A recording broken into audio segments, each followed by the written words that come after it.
Nakipagbimbangan ako sa loob ng bus papuntang Baler. Ang simula ng biyahe, Dear Kuya Pepe, itago mo na lang ako sa pangalang Ren.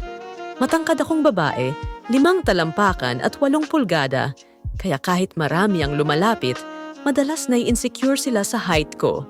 Pero hindi ito tungkol sa insecurities ko, kundi sa isang gabi na hindi ko malilimutan. Pauwi ako noon sa probinsya, gabi na, sakay ng bus. Wala masyadong tao. Doon ako pumwesto sa pinakadulo para makatulog ng maayos. May isang lalaki na sumunod. Tumingin lang ako saglit, pero na-feel ko agad. May kakaiba. Matangkad. Maamo ang mukha pero may dating. Umupo siya sa tabi ko, kahit marami namang bakante. Tahimik lang kami sa unang 30 minuto, hanggang sa maramdaman ko na lang yung hita niya, dumidikit sa akin. Hindi ko alam kung lalayo ako o hahayaan siya. Nagsimula sa dikit.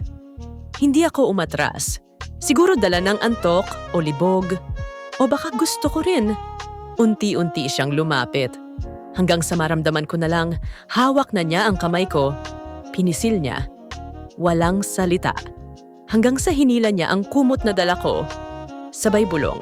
Okay lang ba? Tumango lang ako. Doon na nagsimula ang lahat. Sa loob ng madilim na bus, habang umaandar sa kahabaan ng highway, naramdaman ko ang kamay niya sa legs ko. Paakyat.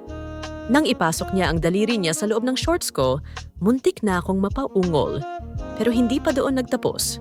Akala ko yun na ang pinaka-wild, hindi pa pala. Ang itits ng kabayo. Dahan-dahan niyang binaba ang pants niya. At doon ko nakita, ang itits ng kabayo, mas malaki pa sa ex kong PBL player. Tantiya ko mga 8 pulgada. Mataba. Mabigat. Nakakatakot pero nakakakuryente. First time kong makatanggap ng ganon kalaking kargada. Hindi ko alam kung nasasaktan ako o nalilibugan. Sa bawat pasok niya, parang aabot sa sikmura ko. Pigil hininga, pigil unggol. Baka marinig kami. Naramdaman kong nanginginig na katawan ko pero bitin pa rin. Kasi kahit gaano kalaki, kung walang lambing, kulang pa rin. Ngayon, 2 taon na ang lumipas. Minsan naiisip ko pa rin siya pag ako'y solo. Pero worth it ba siyang balikan? Single pa rin kami pareho. Pero mahal ko pa ba siya? O yung experience lang?